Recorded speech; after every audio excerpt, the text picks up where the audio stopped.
Hello বন্ধুরা, আমি সোম আর আপনারা দেখছেন আমাদের চ্যানেল রিয়াকশান সোম। তো বন্ধুরা, আজকের যে ভিডিওটা আছে সেটা হচ্ছে বাংলাদেশ নিয়ে। তো বাংলাদেশে যে এখন বর্তমান পরিস্থিতি চলছে এবং রিসেন্ট সেনাপ্রধানের সঙ্গে ওখানকার অন্তর্বর্তী সরকারের যে সমস্যা চলছে সেইটা নিয়ে আমাদের যে একটা নিউজ, সেই নিউজটা নিয়ে আমরা আজকের এই রিয়াকশান দেবো ভিডিওতে। তো আজকে আমরা যে ভিডিওটা এনেছি আজ তাক বাংলা থেকে। তো বাংলাদেশে নাকি ঢাকায় সেনা অভ্যুত্থান বা সেনা ঢুকেছে, তো সেই বিষয় নিয়ে এইটা ভিডিওটা রয়েছে। তো দেখি আগে কি বলছি এখানে, তারপরে আপনাদের রিয়াকশান নেবো, ঠিক আছে? তো চলুন আগে ভিডিওটা দেখে নিই। নতুন করে ডামাডোল পরিস্থিতি বাংলাদেশের সাংবাদিক সূত্রে খবর জানা গেছে, বাংলাদেশের সেনাবাহিনীর সদর দপ্তর একটি উচ্চ পর্যায়ে বৈঠক হয়েছে 23শে মার্চ রাত 12টার সময়। বাংলাদেশ সেনাবাহিনীর সদর দপ্তরের কমান্ড সেন্টারে এই বৈঠক অনুষ্ঠিত হয়। সেনাবাহিনীর প্রধান জেনারেল ওয়াকার উজ্জামান এই বৈঠকে সভাপতিত্ব করেন। ছিলেন 5 জন লেফটেন্যান্ট জেনারেল, 8 জন মেজর জেনারেল এবং বহু ইন্ডিপেন্ডেন্ট ব্রিগেডিয়াররা। এই মিটিং চলে 1.5 ঘন্টা মতো। এই মিটিং এর পর জেনারেল ওয়াকার উজ্জামান বাংলাদেশের রাষ্ট্রপতির সঙ্গে দেখা করেন। সেই মিটিং চলে প্রায় 45 মিনিট পর্যন্ত। কর্নেল দীপ্তাংশু চৌধুরী জানান, সফর ডিভিশন যেটা চট্টগ্রামের দিকে থাকে তা ঢাকার দিকে রাত 2টোর সময় প্রস্থান করে এবং প্রায় 3 থেকে 3:30-এর মধ্যে বিভিন্ন পদাতিক ফোর্স, বিভিন্ন ক্যারিয়ার ভেহিকল ঢাকায় ঢুকতে দেখা গিয়েছে। প্রায় 3টে ডিভিশনের 3টে ব্রিগেড তারা ঢাকার বিভিন্ন বাংলাদেশের সাভার বলছে এখানে সেনা নাকি ঢুকেছে।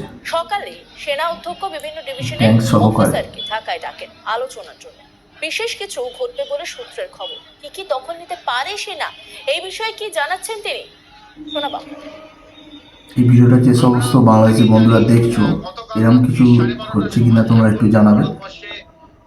এই মেসেজটা আমাদের কাছে এসেছে রাত 12:30টার সময়। 5 জন লেফটেন্যান্ট জেনারেল বাংলাদেশের সামরিক বাহিনী, 8 জন মেজর জেনারেল এবং বহু ইন্ডিপেন্ডেন্ট যে ব্রিগেড আছে এবং যে ডিভিশন আছে তাদের মেজর জেনারেল এবং ইন্ডিপেন্ডেন্ট ব্রিগেডের ব্রিগেডিয়াররা, সেনা অধ্যক্ষ জেনারেল ওয়াকারুজ্জামানের কাল রাত্রি একটা মিটিং ডেকেছিল রাত 12:30টার সময় এবং এটা কন্টিনিউ করে 1.5 ঘন্টা। বিশেষভাবে কোনো আলোচনা হয় যে বাংলাদেশে কিছু একটা ঘটতে চলেছে।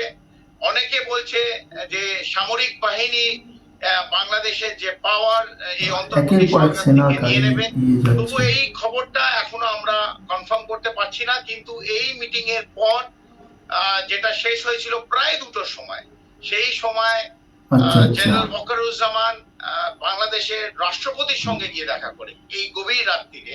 আর এই মিটিংটা চলে প্রায় 45 মিনিট।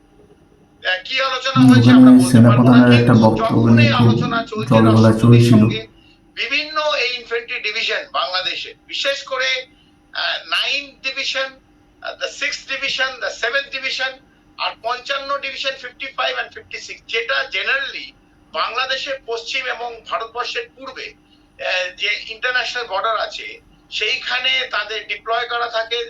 এই 4টে ডিভিশন ইজ অপারেশনাল ডিপ্লয়েড। আর 9th ডিভিশনটা সাভার ডিভিশন বলে, যেটা চট্টগ্রামের দিকে থাকে। এটা ইনফ্যান্ট্রি ক্যারিয়ার ভেহিকল এবং আর্মার্ড ব্রিগেড, তার একটা রেজিমেন্ট।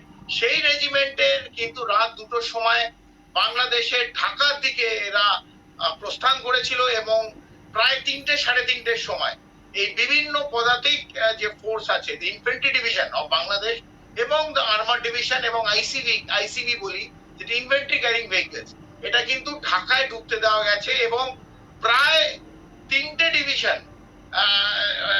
ডিভিশনের 3টে ব্রিগেড, মানে প্রত্যেক ডিভিশনে একটা করে ব্রিগেড, তারা কিন্তু ঢাকা বিভিন্ন জায়গায় যেটা ইম্পর্টেন্ট পজিশন, যেমন ঢাকা কলেজ, গুলশান এরিয়া, সেনানিবাস, এই প্রত্যেকটা এরিয়া কিন্তু তারা অপারেশনে ডিপ্লয়েড। এবং আজ সকালে 10:30টার সময় সেনা অধ্যক্ষ বিভিন্ন এই ডিভিশনের যারা অফিসার আছে তাদের কিন্তু ঢাকায় বলেছেন আসতে এবং একটা মিটিং হবে জনসমক্ষে, মানে ওদের আর্মি অফিসারদের মধ্যে।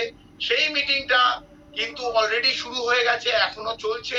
এবং আমাদের কাছে সূত্রের অনুযায়ী যে খবর, এটা একটা বিশেষ ঘটনা, কিন্তু সেনা কি দখল নেবে বা হস্তক্ষেপ করবে? সূত্রের অনুযায়ী এটাও বলতে পারছি না, আপনারা একটু কমেন্ট করে জানাবেন যারা বাংলাদেশের সংবাদ মাধ্যম বন্ধুরা বিশেষ আছেন। করে গণসংবাদ মাধ্যম, যেটা মিডিয়া হতে পারে, সোশ্যাল মিডিয়া, যেগুলো পোর্টাল চলে, এবং যে বাংলাদেশের main media both electronic and print, এদের কিন্তু দখল নিতে পারে। এক, দ্বিতীয়ত অন্তর্বর্তী সরকার যে ইউনিস গভর্নমেন্টে, ইউনিস কালকে ভোর রাত্রিরে চায়না যাওয়ার কথা ছিল, উনি যাবেন কি যাবেন না এটা কিন্তু প্রশ্ন চিহ্নের মধ্যে আছে। বলছে খবর, এবং আমরা জানি আজকে জানি না কতটা সত্যতা আছে। কমান্ডার, ইউএস প্যাসিফিক কমান্ডের যে ডেপুটি কমান্ডার, উনি কিন্তু আজকে এখানে আসছেন, 4 জন আরো প্রতিনিধি নিয়ে, senior lieutenant general of US army, তারাও অবশ্য আসছে রাখাইন সামনে রেখে, এটাই আমরা জানতে পেরেছি। তবে এই ডট গুলো যদি মেলানো যায় তাহলে কিন্তু একটা অন্য কিছুর গন্ধ আমরা পাচ্ছি, এবং আরো পাচ্ছি এই জন্যে যে মার্কিন যুক্তরাষ্ট্রের ট্রাম্প খুব ক্লিয়ারলি বলে দিয়েছিলেন 2 মাস আগে, যখন আমাদের প্রধানমন্ত্রী নরেন্দ্র মোদীর সঙ্গে বৈঠক হয়, সেই সময় ক্লিয়ারলি বলে দিয়েছিল বাংলাদেশ নিয়ে যা ভাবনা চিন্তা এবং যা করণীয় আছে সেটা কিন্তু নরেন্দ্র মোদী, আমাদের প্রধানমন্ত্রী নরেন্দ্র মোদীজি ফাইনাল ডিসিশন নেবে। কিন্তু আজকে সেটার দিকে দেখতে পাচ্ছি বাংলাদেশের সেনাধ্যক্ষ ওয়াকারুজ্জামান আজ এই মিটিং এর পর কি ঘোষণা করতে যাচ্ছে এটা আমরা অপেক্ষায় আছি। এটা 12টার মধ্যে ইন্ডিয়ান স্ট্যান্ডার্ড টাইমে আমরা জানতে পারবো কি ঘটনা ঘটবে। তবে বাংলাদেশের ইন্টারনাল সিচুয়েশন ভালো না।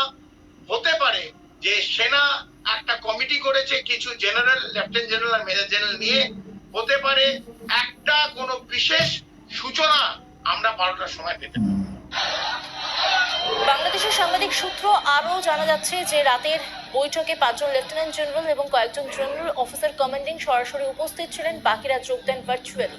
এছাড়া সেনাবাহিনী সদর দপ্তরের সকল পরিচালক, ব্রিগেড কমান্ডার এবং ঢাকা জেলার বাইরে থেকে 7ম, 9ম, 55তম এবং 66তম ইনফ্যান্ট্রি ডিভিশনের জিওসিরা আজতাক বাংলা থেকে নেওয়া হয়েছে এবং এর অরিজিনাল লিংক ডেসক্রিপশনে রয়েছে, চেক আউট করতে পারো। বলে জানা যায়। জানি না এটা কতটা সত্যতা রয়েছে। বন্ধুরা তোমরা কমেন্ট করে জানিও যারা বাংলাদেশের বন্ধুরা রয়েছে। তবে একটাই কথা চাইবো যে বাংলাদেশে শান্তি আসুক, কেননা সাফার তো সাধারণ মানুষই করে না। একই সঙ্গে আসন্ন জাতীয় নির্বাচন ও সম্ভাব্য জরুরি অবস্থা জারির বিষয়ে মতামত গ্রহণ করা হয়। এই বৈঠক নিয়ে যে নোটিশ দেওয়া হয়েছিল সেই নোটিশও রয়েছে আজতাক বাংলার হাতে। সেই নোটিশ আপনাদেরকে এই মুহূর্তে দেখাচ্ছি। সেখানে উল্লেখ রয়েছে সোমবার একটি জরুরি অবস্থা জারি হতে পারে।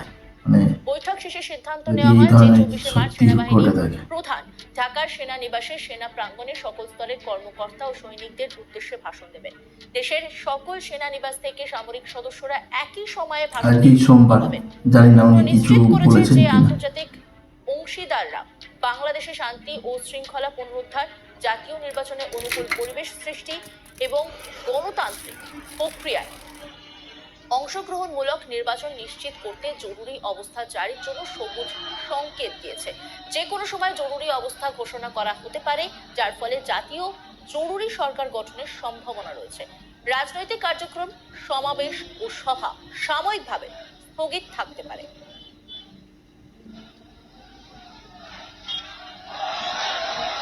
অন্তর্বর্তী সরকার থেকে সেনা ক্ষমতা নিয়ে জরুরি অবস্থা জারি করতে পারে, এদের নিউজ অনুপাতে। তো বন্ধুরা ভিডিওটা এতক্ষণ দেখলেন, এটা আজতাক বাংলা থেকে নেওয়া হয়েছে, অরিজিনাল লিঙ্ক ডেসক্রিপশানে রয়েছে। আমরা জানি না এটার এই ভিডিওর সত্যতা কতটা আছে, তবে যদি সত্যি এই ধরনের কিছু ঘটে থাকে তাহলে বাংলাদেশে আবার একটা অস্থিরতার পরিবেশ সৃষ্টি হয়ে যাবে। তো আমরা আশা করব সব কিছু ঠিকঠাক হবে, কেন সাধারণ মানুষ এই সব কিছুর মধ্যে পিছে মরে যায়। নেতারা তো বিভিন্ন রকমের তাদের রুটি শেখে নেয়, কিন্তু সাধারণ মানুষ সাফার করে। তো যাক, ভিডিওটা আপনাদের মতামত কমেন্ট করে জানাবেন। আর যারা ঢাকায় আছেন এই ধরনের কিছু ঘটেছে কিনা অবশ্যই কিন্তু জানাবেন।